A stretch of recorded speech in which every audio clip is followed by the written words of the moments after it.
Hello humans, Dr. Kai here.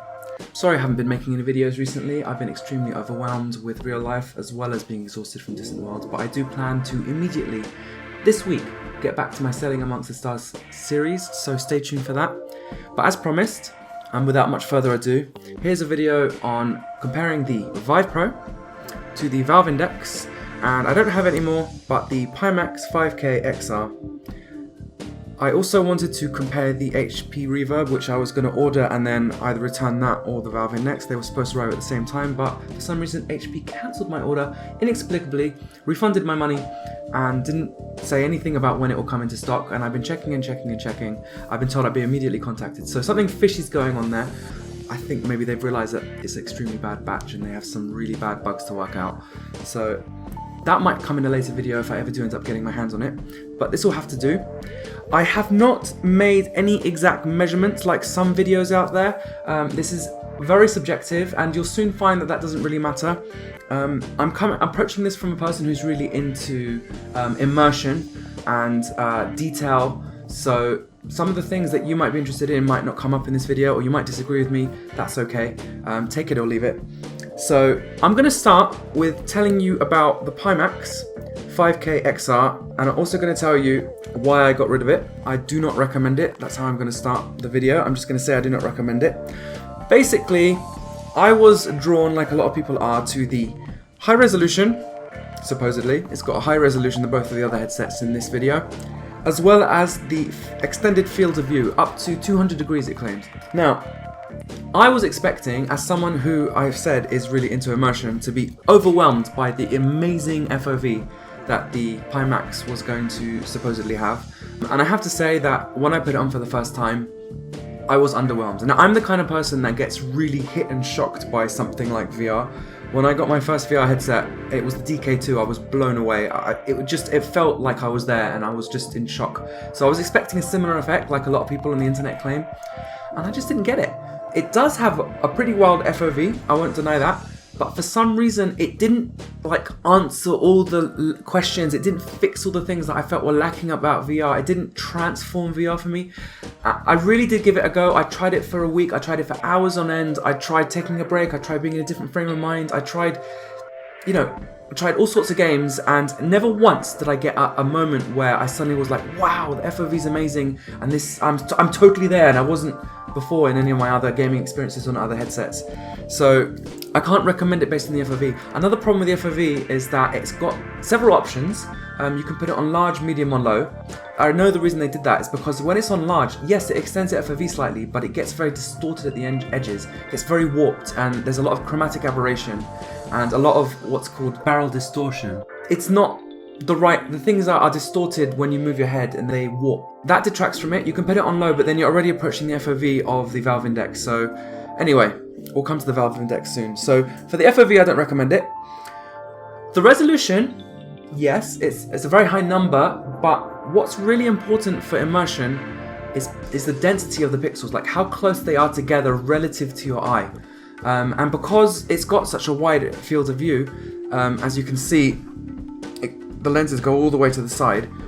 It actually does stretch those pixels and separates them a bit relative to your eyes, so you actually get what's like an overall lower resolution, a lower real resolution, if you know what I mean, even though you can actually see more. And also, because it's an OLED, it's the XR version of the Pimax, and it's not using AMOLED, which is a much better form of OLED where the pixels are closer together and there's less screen door effect. You can really see the screen door effect, and I mean really, it's bad.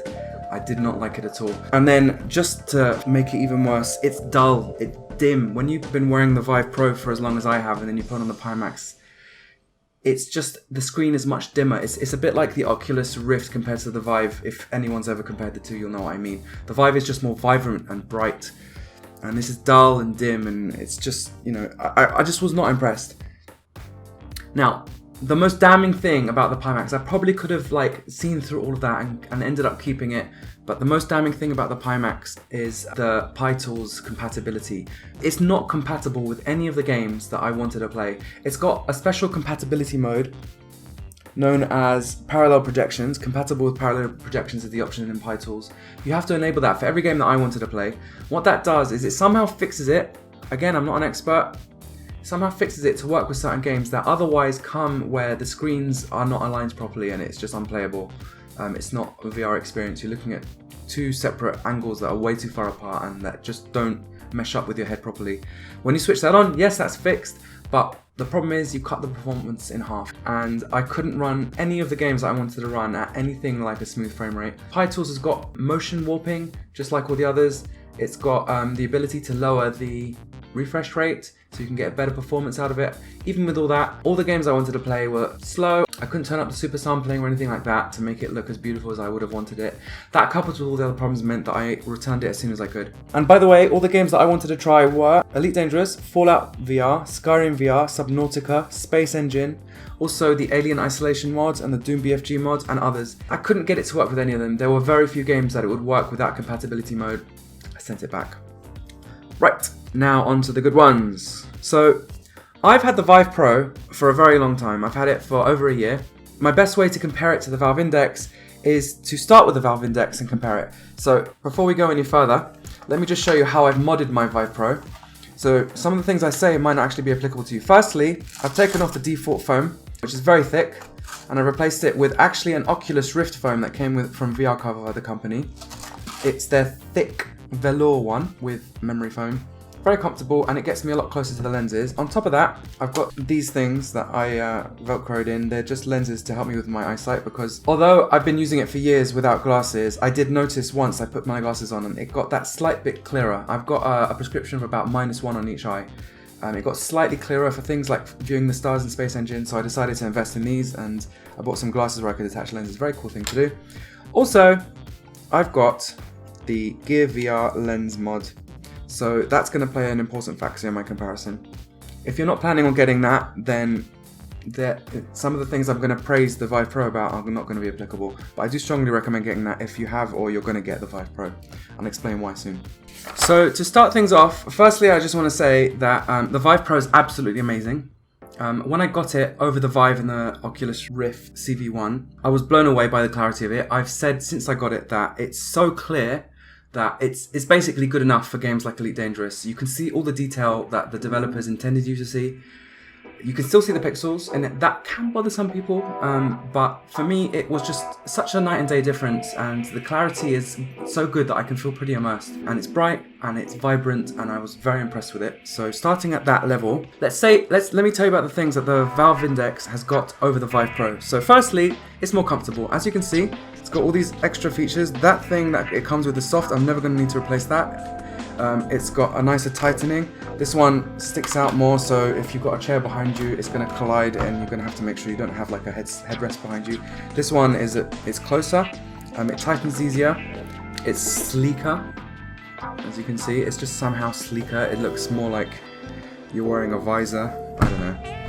They both have front-facing cameras, but the Valve Index has got much better front-facing cameras, so you can see your room with greater clarity. Still not that great, but it's a lot better than the Vive Pro. The audio is excellent. It's got these headphones that are good quality, and they sit away from your ear, so it creates like a spatial effect that I have to say I'm really impressed with. It's not going to be studio level quality like you get from £200 headphones, but they're amazing compared to the absolutely rubbish ones that came with a Vive Pro. Let me see if I can find them, 1 second. Yeah, here's one. It took me ages to find because I haven't actually used it since the day I got it. I take it off and I use headphones with this. They don't even fit on properly, so that is a little bit uncomfortable, I have to say. The audio is not that great on the Vive Pro. The Valve Index has got a single cable and no link box, so that just makes things a bit less faff. It's got a wider FOV. Now that is quite a big difference, and one of the biggest improvements and things that would make me recommend that over that if I were to. I haven't got to the end yet. The field of view is better. Now remember, I sit extremely close to the lenses with this mod. Really close. My eyeballs practically touch them, so I get more than the default field of view than you would if you bought that and still have the stock foam. So for some people that's going to be even greater. For me, it's not that much of a difference, but it's still a difference. I actually notice it. Whenever I use that for a while and then switch to this, it stands out. It does. It gives me that thing that the Pimax, which has a 200-degree FOV, didn't give me. So I have to say, I was a bit dubious. I thought maybe it's like a con. It's like, because I sit so close, and that's like, you're closer to that by default when you're not on this. So they were just trying to claim it, but they actually mean it. It's got a better FOV. and it's good. It's a good FOV. There's no distortion at the edges. It gives you a bigger sense. It's not that much better, but it does make a difference. Of course, it's mod friendly for devs. It's got this thing at the front where you can put in like a Raspberry Pi or whatever, and you could be a dev and do some cool stuff, but that's not going to affect most of us. Also, it's cheaper. Now, the downsides, why I prefer the Vive Pro in certain ways, is firstly, there's no such thing as the Gear VR mod. Now, what does the Gear VR mod do? I said I'd explain that. Firstly, there's no concentric circles in the lens, which you can see. Also, there's no what's called God rays, where the brightness will bleed to the edges. And thirdly, the sweet spot is much bigger. So basically, if you're just looking straight, and then you turn your eyeball without turning your head to look to the side, you don't see any, you see less blur. There is a little bit of blur, but it's a lot better. It's a night and day difference. It really is a massive, massive difference. It's one of the biggest changes that I've made to my VR setup that impressed me and shocked me and changed the immersion levels by like a whole new scale of magnitude. You can't do that with this, but I have to say that the clarity of the lenses on the Valve Index is really good, and the ghost raying is nowhere near as bad as the Vive, the original Vive, or the Oculus Rift. Nowhere near as bad. It's way better, but it has got a few God rays at the edges, especially when you look at something bright in the center. It will bleed to the circles, and it is slightly fuzzier on the sides, but still, it's really good. So again, it's not that much of a downside, and that is why I kept the Valve Index, and I'm still really impressed with it and use it quite a lot. Another big downside, especially if you play space games, is that it uses LED instead of OLED. LED does not have true blacks because it's constantly backlit, whereas OLED isn't constantly backlit. The pixels actually switch off when the scene gets black. So when you're playing a space game and you're looking at the night sky, the stars and the blackness feel right. Whereas in this, the stars look right, but the black is a bit shiny. It's a bit bright. That's how else can I describe it? It's only a bit bright. It doesn't make a huge difference, and for some people it's not going to bother them, especially if they don't know any better. If you've never seen an OLED screen and this is your first ever VR headset, you probably won't even notice it. Or you might if you're particularly perceptive and you think about these things, because again, it is noticeable. It's just not the worst thing in the world. That's the only way I can really put it. It's a very subjective thing, but it's noticeable. The pixel density is the same across both of them, so I'm a bit annoyed at Valve for trying to claim like, oh, we use LED, there's extra sub-pixels, and you know, there's less screen door effect. In my opinion, the screen door effect is the same in both. The pixel density is the same in both. You do not notice it. Maybe it's because this has got a slightly wider FOV, so the pixels are a bit more stretched, but overall, I cannot say that the pixel density or the screen door effect is better on the Valve Index, despite their claims. The fact that it's LED doesn't help. Now, let me explain that. The pixel grid on LED, in this anyway, is horizontal vertical. So the screen door is lines going left and right, you know, da-da-da-da, da-da-da-da. That's the only way I can describe it. On that, it's more diagonal. Now, it's not a big difference, but very often you'll notice things like moire effects, where the pixels will align with like the buildings in Fallout 4 or whatever, and they'll create like aliasing in certain ways that you wouldn't quite appear in that. So there's actually a bit less clarity sometimes in the Valve Index, and you just notice these effects less in the Vive Pro, and it makes a big difference.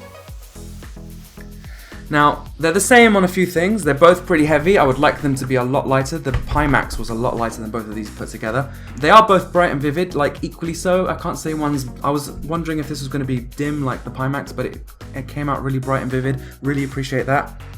They're both great for detail, as I said at the beginning, and they both have the same screen door effect. So, if you've got a Vive Pro, I recommend you don't get the Valve Index, unless some of the things that I mentioned in this video really do appeal to you. Play it back again and listen to what I said, because, you know, some of them don't make as much of a difference as you would have thought, and some of them really do make a difference.